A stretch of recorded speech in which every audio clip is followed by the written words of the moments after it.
ముఖ్యమంత్రి చంద్రబాబు అధ్యక్షతన దాదాపు 10కి పైగా అజెండా అంశాలతో సచివాలయంలో రాష్ట్ర మంత్రివర్గ సమావేశం కొనసాగుతోంది. స్త్రీ శక్తి పేరుతో మహిళలకు ఈ నెల 15 నుంచి రాష్ట్రమంతటా 5 కేటగిరీల ఆర్టీసీ బస్సులో ఉచిత ప్రయాణానికి ఆమోదం తెలపనున్నారు. AP land initiative and tech hubs policy 2024-29పై చర్చించి కేబినెట్ నిర్ణయం తీసుకోనుంది.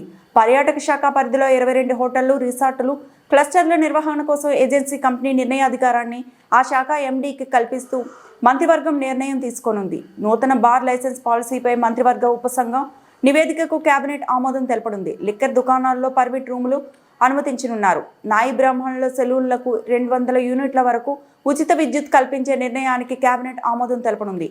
మీడియా అక్రిడేషన్ల కొత్త నిబంధనలపై చర్చించి నిర్ణయం తీసుకోనున్నారు.